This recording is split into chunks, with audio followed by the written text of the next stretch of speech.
Wonderful Life. I am Reverend Dr. Henry Lee Bates, coming to you live from Palm Springs, California, teaching from the philosophy of the Mastermind Jesus, the wisdom of the ancients, and the evolutionary science of mind and spirit. This program goes beyond religion as we focus on the truth, that we can believe in our prayers and the answers to them, for we believe and we know that with God, all good things are possible. Just as the Mastermind Jesus tells us in the Gospel of Luke, that which seems impossible for mankind is possible with God. So once again, this is the Way to a Wonderful Life radio ministry. The Way to a Wonderful Life is broadcast on the radio 2 times each week on WIND World International Broadcasters, Saturday evenings at 5 p.m. Pacific, 7 p.m. Central, and 8 p.m. Eastern Time. Sunday mornings at 7 a.m. Pacific Time, 9 a.m. Central Time, and 10 a.m. Eastern Time. You can find me on YouTube.com by going to YouTube.com and typing in the search box Rev Bates, The Way to a Wonderful Life, or just Rev Bates, and you will find over 400 of my radio broadcasts that you can listen to 24/7 with additional recordings in both English and Spanish. So once again, this is The Way to a Wonderful Life, and our Way to a Wonderful Life message for today is titled, No Thing is Accomplished Without Love. No thing is accomplished without love. Love is the nature of God. Unconditional love, unlike anything mankind possesses. The great Dr. Joseph Murphy, in his powerful book, The Power of Your Subconscious Mind, wrote, you must sincerely desire to be happy. Nothing is accomplished without desire. Desire is a wish with wings of imagination and faith. Image the fulfillment of your desire and feel its reality, and it will come to pass. Happiness comes in answered prayer. So why does he tell us to be happy? Because when we're happy, we feel love. We feel that love of the Spirit as it moves through our heart, our mind, and our soul. Now, for most of us, our prayers will bring us more happiness. This happiness may come as a result of overcoming illness or manifesting financial ease rather than financial lack, financial prosperity rather than financial struggle, or overcoming loneliness and manifesting loving companionship. In all things, happiness is the result that we seek. Few people, if any, would choose to be healthy, rich, in love, and unhappy. And so we can know that happiness is the invisible element that is desired to accompany the physical effects that we seek, or the material effects we seek. Our prayers, then, must be filled with happiness, filled with love, filled with the joy of knowing our prayers are responded to by the infinite. Dr. Ohms tells us your thoughts are tools that you use in affirming the creative power into your experience. You are going to make the affirmation, but the law of life is going to produce the result. Never forget this. You are going to make the affirmation, that is, you're going to declare what it is that you want, declare what it is that you seek to experience, but the law of life is going to produce the result. We must never forget this. It is not by holding thoughts that we accomplish good results. It is by thinking right thoughts and then releasing them into the law of this power. The law of life acts upon them in some way which we know not of. Moreover, we do not have to know.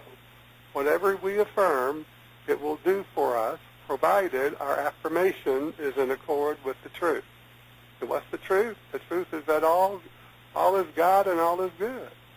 So all the things that we pray for, affirm for, that is in alignment with the good for us and the good for everybody, but we can't be selfish in our prayers. A selfish prayer is idleness because nothing happens. The invisible action of thought is no different than the action of mind when an artist paints a picture or a sculptor molds a form. It is thinking from the result, seeing in mind the manifested idea. In other words, let's say you want to take a flight to London, and you want to visit London and have a great vacation in London. So see in your mind, see yourself in London. See yourself walking down the streets of London. See yourself shopping in the stores in London, and truly, truly get into the feeling of being there, and then you will find yourself being guided and directed to things that will get you there. So it is thinking from the result, seeing in mind the manifested idea. Everything is an idea in mind before it manifests in form. Everything is. The computer that you are using was an idea first. The telephone was an idea first. The radio was an idea first. And someone imaged it into form by thinking from the result that was desired. They decided that they could do it, that they could make it, that they could create it. And they saw it as real for them, and it became real.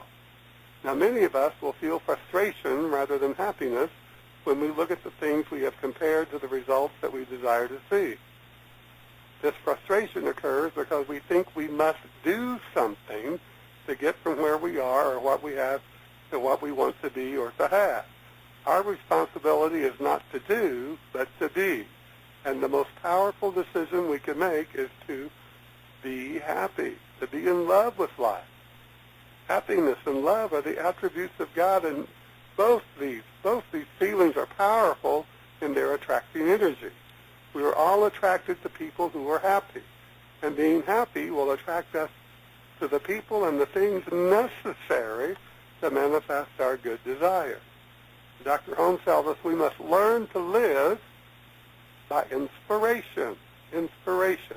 That means that we should let the spiritual depths of our being flow through our conversation and into our acts. Living by inspiration does not mean living chaotically.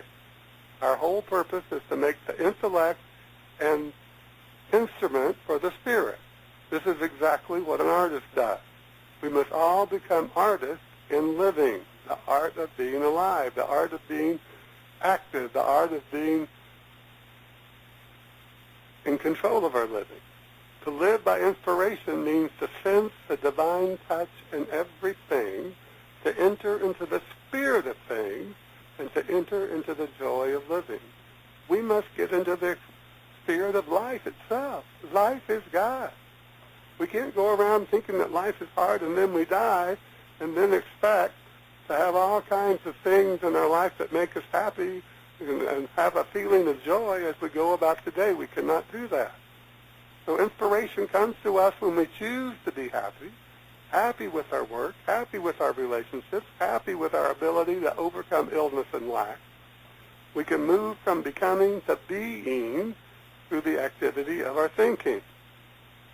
We must always keep in mind that as our thoughts are in alignment with the infinite, with the truth, we are using the power that is present within us. That which is within me is greater than that which is in the world.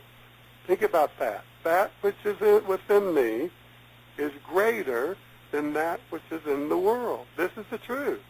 For the power of the infinite is personal to us as we recognize it and think according to its nature, and its response is automatic and as precise as the law of gravity. It is always present, always available, always responsive, always giving to us, through us, as us.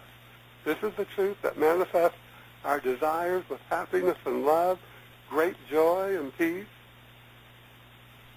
and confidence. When the Mastermind Jesus stated, love God with all your heart, with all your soul, and with all your mind, he gave us the first step to demonstrating what we pray for. The law of God is a law of correspondence. We must love the Spirit that resolves all of our ideas for good into manifestation. God does not create for us, but creates through us. God does not create for us. God, for lack of a better word, some people won't say the word God, but God means the infinite, the all-encompassing, omnipotent, all-powerful, omnipresent, all-present, omniscient, all-knowing intelligence that we call God. It is our idea for ourselves that determines what we have, what we do, and what we are to be. what we are to be. Now, our challenge and confusion can start to be resolved by understanding that the world that we live in is what we see, what we hear, what we taste, what we touch, and what we smell. For many of us, if we can't see it, if we can't hear it, if we can't taste it, if we can't touch it, and we can't smell it, it doesn't exist. This is not the truth. All spiritual principles are based on the unseen, and until we cultivate a faith in the unseen, we will not gain the effective use of spiritual principles. This is basic metaphysics. This is basic metaphysics. All spiritual principles are based on the unseen, and until we cultivate a faith in the unseen, we will not gain the effective use of spiritual principles. Think about it. We can compare the unseen to gravity. We cannot see it. We cannot hear it. We cannot taste it. We cannot touch it. We cannot smell it. But gravity exists, and most of us know how it works. Imagine if Jesus could not see to the great unseen when he multiplied the loaves and fishes for the multitudes, how would he have ever demonstrated it? But he knew that there was a source. He knew that there was a substance that wasn't seen by mortal eyes, by human eyes. And he knew it was available, and he drawed it forth by identifying with it in the great unseen. In the great unseen. Faith is the evidence of things not seen. The evidence of faith not seen, of things not seen. Anybody can have faith in the things that they see, and unfortunately, people have too much faith in the things they can see, like politicians and gurus and priests and bishops and cardinals, popes and rabbis. Don't put your mind on man. Put your mind on God. Love God with all your heart, with all your soul, with all your mind. And if anybody tries to pull that power of love away from you, let them go. Let them go. The law of correspondence attracts to us that which is like our habitual thinking. The law of correspondence. This is the automatic law of the universe, the law of God. The law of God is a law of correspondence. That's why, once again, we must love the spirit that resolves all of our ideas for good into manifestation. We don't tune in to the infinite without loving God first. That's why Jesus said, Jesus was a mastermind, the greatest of metaphysicians, as Dr. Bisser used to say. Love God with all your heart, with all your mind, with all your soul, and let it all come together. All come together, that which you want to see, that which you want to have, that which you want to do. The law of correspondence attracts to us that which is like our habitual thinking. It can't be any other way. But we must be aware of this immutable and powerful law in order to use it to our benefit. If we look at our lives and are confused as to why we experience unhappiness, why we experience loneliness, why we experience illness or financial lack, we will remain in these experiences. The same happens if we blame someone else for our unhappiness, someone else for our loneliness, someone else for our illness, or someone else for our financial trouble. You hear it all the time. People are always thinking somebody else has the money. So when we think that somebody else has the money, what are we saying? Habitually, we're saying, I don't have it. Somebody else has it. So if somebody else has the money, and that's our thought, that means we don't have it. And if we don't have it, we're probably not going to be very happy. So let's don't blame anyone else for our unhappiness, anyone else for our loneliness, anyone else for our illnesses or financial trouble. Metaphysics is a how to move through teaching, a how to move through philosophy, the how to move through spiritual quest. And we got to know that these experiences that come to us are just a product of our very own past P-A-S-T. Underline that in your mind. Past habitual thinking. Underline past. No one else's but ours. But this is the good news, because since our thinking caused it to happen, we don't need anyone else's cooperation in order to think in a new way. Since our thinking caused it to happen, we don't need anyone else's cooperation in order to think in a new way. And why did we think that way? Because that's what the world has taught us to think, how the world has taught us to think, how the world has taught us to believe. The world has taught us to believe that there's a power greater than us, and it's in the world. But the only power that's greater than us is the power that embeds its power within us. That's the power of God, the power of the Almighty, the power of the Infinite Spirit. So don't beat yourself up because your past thinking made you sick. Don't beat yourself up because your past thinking made you broke. Don't beat yourself up because your past thinking made you lonely or unemployed. Just stop thinking that way and start thinking in a new way. Remember, we don't need anyone else's cooperation in order to think in a new way.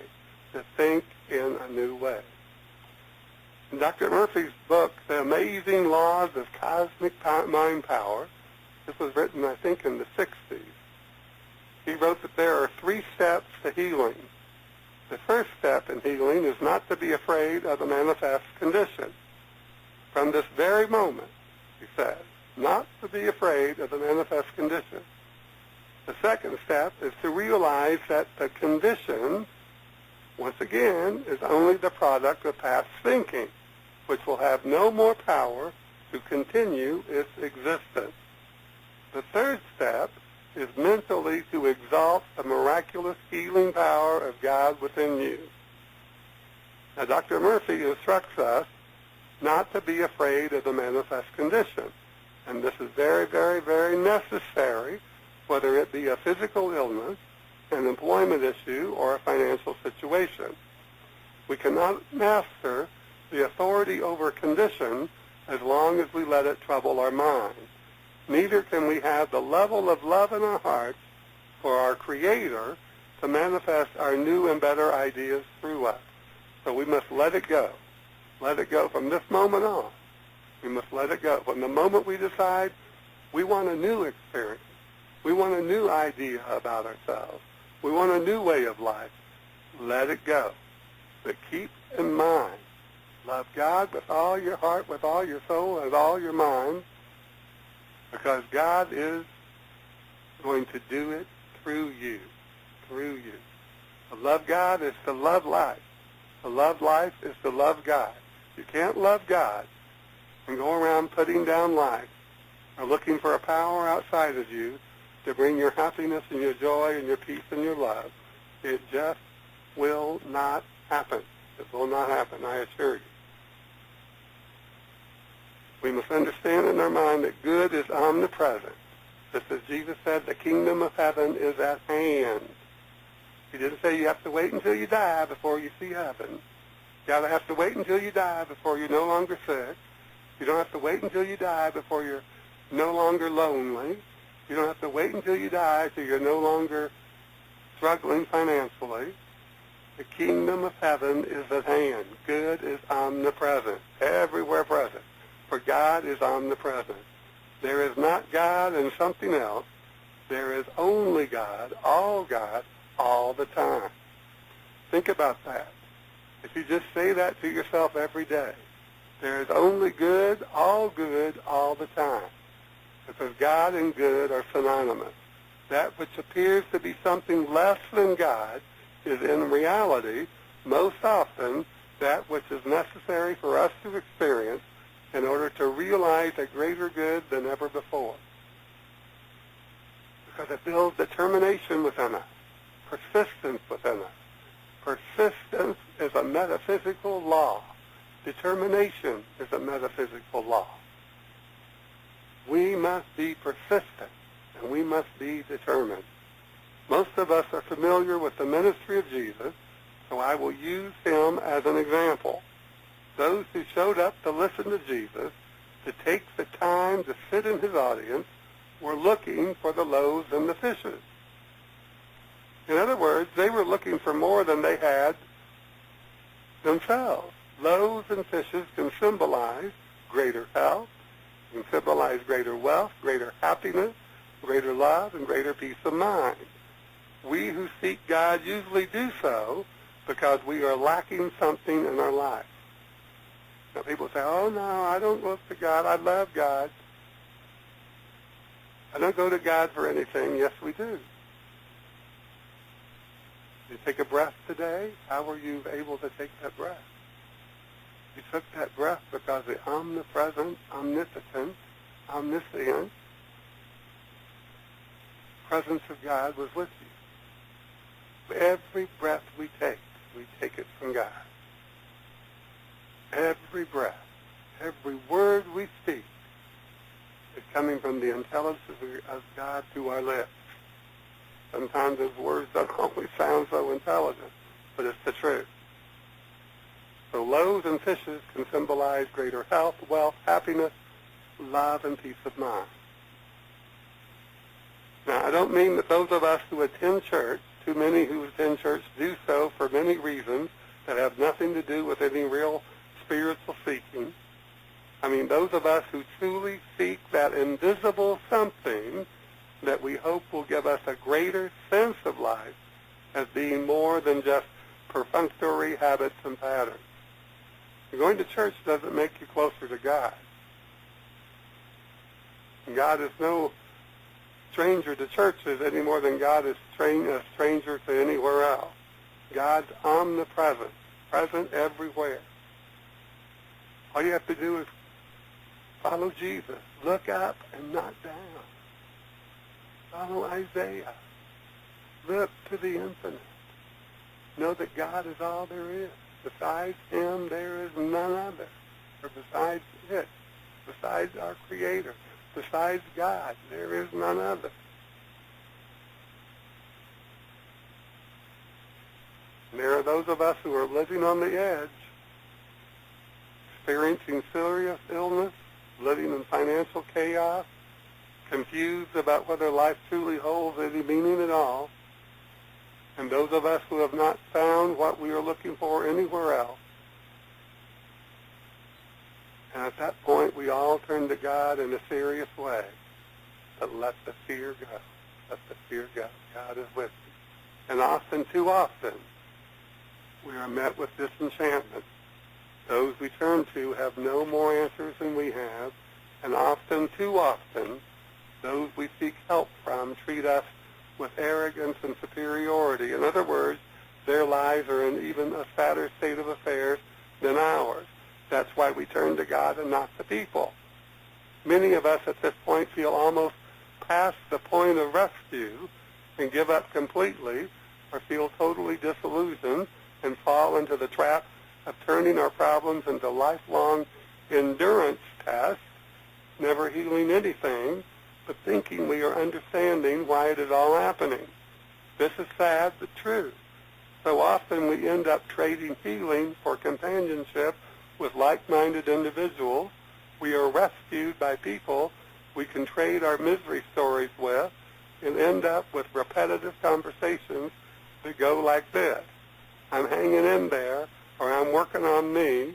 Most of those who are hanging in there or working on me continue to read book after book, take class after class, go to church 4 or 5 times a week,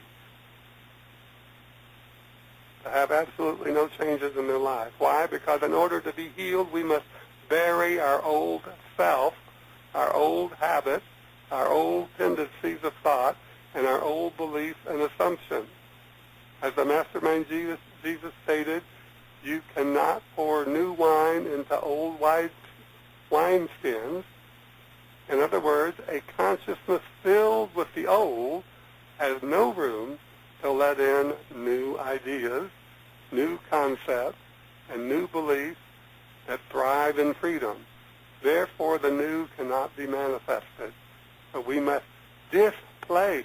I love that term from Dr. Norman Vincent. He says we must displace the old ideas, the old thoughts, the old words, the old habits with the new.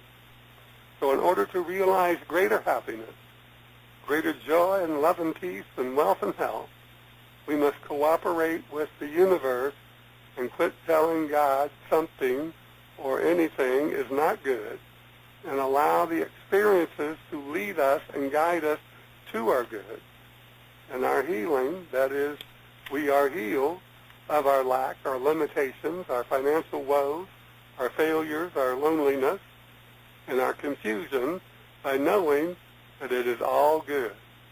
Even that which takes us past the point of rescue in the eyes of the world, for God, the eternal good, is always present, always present. Remember these words from the great Dr. Ernest Holmes, the American mystic himself, as your thoughts are tools that you use in affirming the creative power into your experience. Affirming the creative power, that's the power of God, into our experience. You are going to make the affirmation that the law of life, which is a law of correspondence, is going to produce the result. What are you wanting to correspond to? Not what's wrong with you, but what's good. What's good, what's that good idea for yourself. Never forget this. It is not by holding thoughts that you accomplish good results. It is by thinking right thoughts and then releasing them into the law of this power. The law of life acts upon them in some way which you know not of. Moreover, you do not have to know. Whatever you affirm, it will do for you, provided your affirmation is in accord with the truth. So that's what we want to keep in our mind. That's what we want to keep in our mind. Our prayers must be filled with the love and the happiness of God. We must learn to live by inspiration, because living by inspiration does not mean living chaotically. Our whole purpose is to make the intellect an instrument for the Spirit to manifest through us. And we know that inspiration comes to us when we choose to be happy, when we choose to focus on the love of God moving through our life experience, shaping, resolving our issues, bringing to us that greater idea for ourselves. And let's remember those words from the great Dr. Joseph Murphy. The first step in healing is not to be afraid of the manifest condition. From this very moment, don't be afraid. Let it go. Get still. Be still. Take a few deep breaths if you have to. Inhale, exhale. Let it go. Let it go. Let it go and let God work through you, as you, and for you. And so it is. Amen. God bless you, and God thank you. I want to thank you for being with me today. It's been my great pleasure to have you, and I hope you join me for my next program right here on WINB World International Broadcasters. You can find the way to Wonderful Life Radio program schedule by going to revbatesontheradio.org. Did I just repeat myself?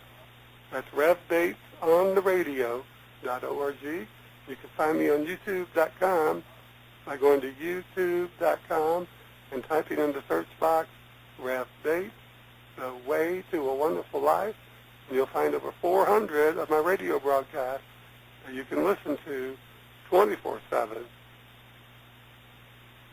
with additional recordings in both English and Spanish. So once again, let's close our program with our closing affirmation. We have probably less than 60 seconds. Let's say this together. I rejoice and give thanks. Say it out loud with me. I rejoice and give thanks right now, right where I am, for the best of times and the best of everything. And I thank the Almighty that this is so. I'll let it be so now. And so it is. Amen. God bless you. God bless us all. This has been The Way to a Wonderful Life, coming to you live from Palm Springs,